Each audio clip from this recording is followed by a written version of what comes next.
forever. We love you.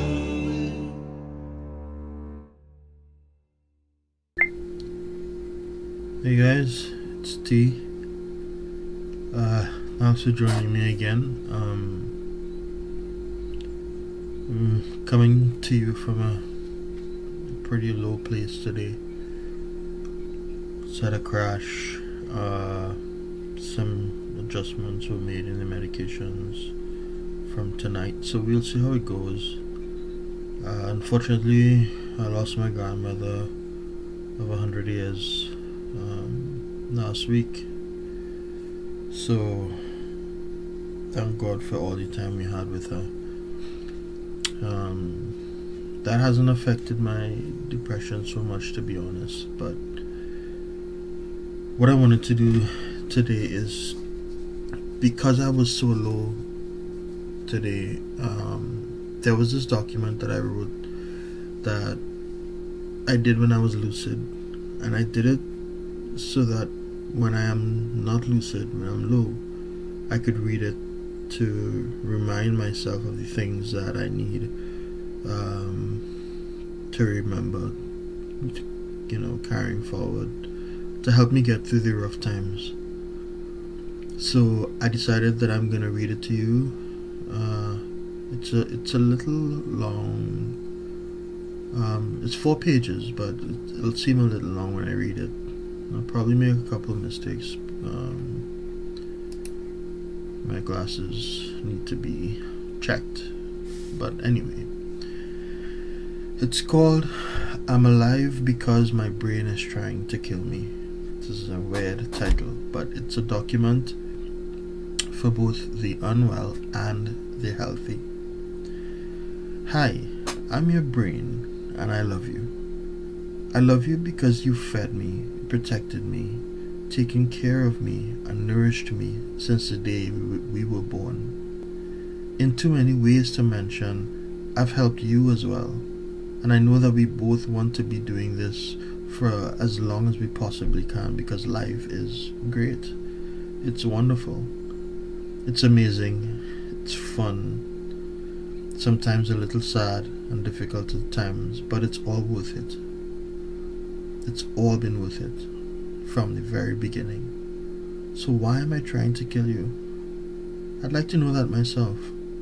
Something to do with chemicals and such, but I need you to know something. It's not me. I want to keep going. We both do, and we must. Clinical depression, accompanied by its wicked counterpart, morbid thoughts, is a real and terrible illness. Many people suffer from it, and unfortunately many more will likely suffer from it as we go along. I've suffered from it for the better part of 2 decades, and I have a long way to go as the Lord allows. I'm a Christian, but this document is for those who are of all faiths. Because I'm relatively young and still have my whole life ahead of me, as they say. I'm writing this because I hope to shed as much light on the illness and the nature of the suffering, so that somewhere along the line someone can benefit from its contents, and those in the mental health profession can better understand what those whom are less able to articulate really suffer through. And I'll preface by saying that I am entirely aware that there are many types of clinical depression. I love being alive. When my illness attacks, it does so at random and irrespective of the current situation, location, time, day, activity, etc. When it comes, it comes. And I can literally have a wonderful conversation with someone where my mood is high, and my prospects for both the present and the future are filled with optimism and enthusiasm. And 5 minutes later I'm wondering why I'm even alive and thinking that this life literally holds nothing for me. My brain begins to ask me why I'm even here.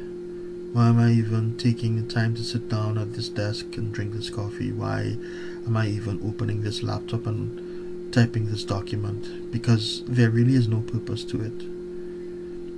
Here we must be very, very clear. It's not a matter of it asking me why I'm writing this document, because it probably won't make a difference for anyone at all, or it probably won't be read by anyone. No, not at all. We must dig deeper, much deeper, where the concepts of constructs such as existence itself dwells. No, my brain isn't asking me why I'm writing this, because the document will subsequently exist and I would not. It tells me that I have already fallen out of existence itself. The world has already passed me by. So I have but one task left, and that is to fulfill my status of not existing. But the harder part of this, or perhaps the hardest, is the way in which it attempts to do so. Violent images toward oneself. If I am to be clear here, my current state takes a more subtle approach to the dirty deed, as I call it. There was a time when I saw the most violent, vividly violent and macabre options, when the illness decided to throw a few morbid thoughts at me, a mere 5 to 10 seconds between thoughts. They were cruel and crass and gross. The current iterations are more subtle and less straightforward to some degree. How easy would it be to jump into a pool and inhale on water while underneath the water? Painful, I know. It's a terrible way to go. Or to eat a bunch of pills, or to cut yourself, or to put a zip tie around your neck. Morbid, isn't it? I'm sorry. But the truth is that what we wrestle with these thoughts by the minute, daily. It's unfortunate, but isn't it also a testament to how strong we really are? These morbid thoughts manifest in so many ways, and sometimes they can feel like they crush your soul. They pull a shade over you, and in an instant you feel your pulse can raise. They can utterly deflate you and feel like they destroy any hope you manage to hold on to. I'm not going to sugarcoat it. What we deal with is raw and ruthless, unrelenting. It crowds your consciousness and occupies virtually all of the space that you have for thought and thinking, and it attempts to become your life, your thought, your consciousness, your existence. But it isn't. This document is deliberately titled, "We Are Alive Because Our Brains Are Trying to Kill Us." We have in us, graciously provided by our Creator, a defense mechanism that goes by the term of self-preservation. None of us want to harm ourselves. The mere reason why we are not excited to try any of the above examples, but rather to avoid them, is because we are engineered to survive, to conquer any threat to our person. We don't want to die. We don't want to suffer. We love life. We just hate the flavor of life that our illness filters out to us. We are built and designed to live. The Upside Down. The popular Netflix series Stranger Things features a group of children who discover the existence of a version of reality which exists alongside their own, but is only accessible through certain portals through which you enter or exit. It's interesting because this alternate reality, called the Upside Down, is virtually a mirror world of the one in which they live. Everything that exists in their own world also exists in the Upside Down, but that world is devoid of life and color. It's a drab and desolate place. It's dark and it's cold, and the point we want to take away from this is that they can't see it, but the Upside Down is existing presently, and if you can access it, you will be able to see in real time what the other side looks like. Depression is somewhat like that. The world itself doesn't change, and reality fundamentally doesn't change, but your perception of it does. It's like we're accessing the upside down, if you will. And it's just as scary as it is portrayed in a TV show, in fact even more so. It's amazing once you realize just how much your psyche can affect your perception of reality and subsequently the way you feel in this world, in this life. I think the penultimate goal of a clinically depressed person is to be able to accurately, effectively and adequately convey what it's really like to someone who does not share the illness. That is my goal as well, and I have yet to accomplish that. Not that I want to pass it on to anyone, but just so that we can express to someone without just saying it what it really feels like. I've always fantasized about being able to take my illness and pass it on to my doctor for a few minutes and then have him write prescriptions or treatments to deal with the monster, but I'm fully aware though that even if I could transfer it and he could feel it, it would still be a series of trials to get to the solution, because he would still have to figure out how it works on a chemical and biological level before he can try to treat it. Now, being in the upside down is somewhat difficult to explain or portray. That in itself can serve to be a source of depression as well, unfortunately. Are you a depressive? Please, and please, for the sake of your mental health, do not ever identify yourself as a depressive. I shudder to think that anyone has ever walked up to you and introduced himself as, "Hi, I'm Jack the diabetic," or "Hi, I'm Jane the hypertensive." Subliminally, you make yourself subliminally you make yourself and subsequently your life subject and slave to the illness. You're not a depressive. You suffer from an illness called depression. That is a fact, and that's okay, because we can treat and deal with it having identified it. I've heard many people, unfortunately some Christians, declare that there is no science behind the study that can prove that clinical depression does indeed exist and is something that can be treated. I have for many years wondered if all the different medications I am and have been taking are all placebos, that they're actually just sugar pills which don't taste pretty good. And my mind was being programmed to believe that my doctor says that they should do X, and therefore my brain makes itself do X. Well, I have long since moved past that, and that includes doing procedures such as electroconvulsive therapy. Just fun, but what I would encourage you to do is to understand your illness at a chemical and biological level. Keep up with the nature of the treatments and become aware of what the different types of drugs are designed to do and how they are working or not working with your own systems.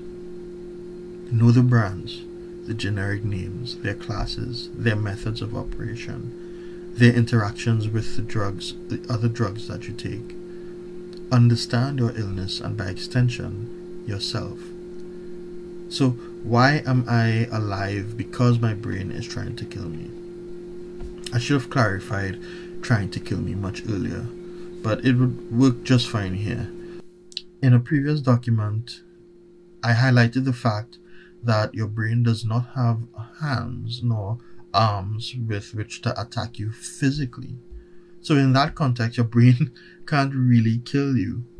What I mean by that statement is that the chemical imbalances within your brain are actively producing morbid thoughts, which, if acted upon, don't do it, can ultimately hurt or kill you. Again, don't do it. I believe that it is important to acknowledge this because it serves as a reminder that there is something intangible which is trying to accomplish something tangible.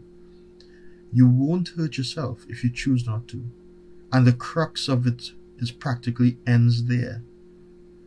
Any action beyond acknowledging that is a conscious effort, and you as an individual have to remember that it's all a lie. All of it. the thoughts, the sadness, the dismay, the melancholia, the gloom, the doom, the depression.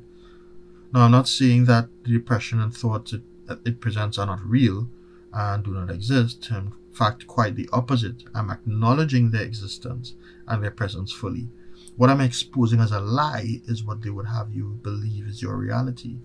There's an adage which states that perception is reality.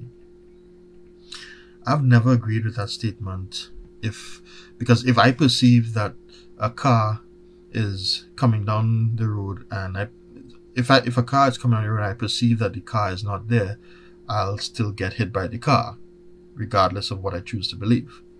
So I know that's a little bit out of context, but it's just an example and how it relates to the adage. However, I prefer to use the term perception is your reality. And if you and everyone in the room in the room with you all perceive different versions of the same topic or concept, then that perception becomes the relative reality to each of you as far as what you choose to be true. That's a little wordy, I know, but the takeaway is that what the illness presents before you is a lie, regardless of how you choose to or are influenced to perceive it. And you must remember this. At your very lowest, at your most desperate and crushing moments, the truth still exists. The truth that life is indeed wonderful and entirely worth living. If something is real and you choose not to believe that it is, or if you are led to believe that it isn't, the fact is that the fact that it's real does not change for the sake of your own belief. I know just how difficult this illness can be. Believe me. Writing this document was quite difficult as well, because admitting things which I sometimes choose to place behind my thoughts can make it seem like it has more power than it really does. But let me ask you, how much power do your thoughts really have? The answer is as much as you give to them. Your foundation rock is reality, not what you perceive to be reality. And there's something else that you must remember that it takes time. Acknowledge that you are suffering from something that takes time to mend. Remember that you have to rewire circuits in your brain effectively. And that does not happen overnight. So suffering through the thoughts and depression is just part of the process of getting well. Suffer through it and don't give up, no matter the intensity of the challenge. Anytime I had breakthroughs with my treatments, let's say when we try a new medication or a new dosage, for example, I would revel in the experience, I'd revel in the experience, but I would often begin to think that I'm being held afloat on an artificial support line. But it's actually quite the opposite. You are functioning at false capacity right now. There's something wrong with the wiring in the treatment, and the treatments are simply restoring the natural wiring so that it is not a false support, but rather it's the truest support from a false starting point.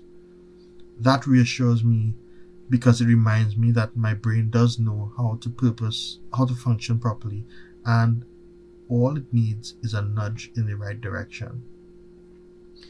I'm just gonna break from reading that just to quickly explain that. And what I meant in that statement, that paragraph, is that for a long time I felt like any time there was a breakthrough and I was able to get out of the pit for a little while, that it was an artificial place I was sent to, when really and truly what is happening is that my starting point was an artificial place in the beginning, and that the breakthrough allowed me to experience what the normal point is really like, what being normal is really like. And it's easy to think about it the other way around.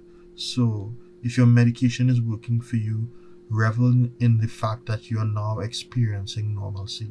Don't think about it as a fake, untrue, and a limited experience. So why me?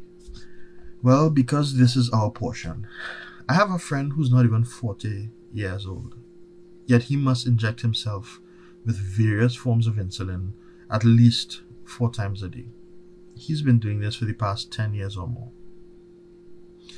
Much in the same way, we are at a disadvantage when it comes to our health, and dealing with it is as much a priority for us as is living a wonderful life. Even if we were to run out of medication or access to treatment and had to be cut off, I believe that we would have the ability to survive. It would be much more difficult, but we must do it because we are called to live as long and as well as we possibly can, especially when it feels like it doesn't make sense. This is the path laid out before us, my friends. Depression sucks, but screw it. We're gonna live life as we should.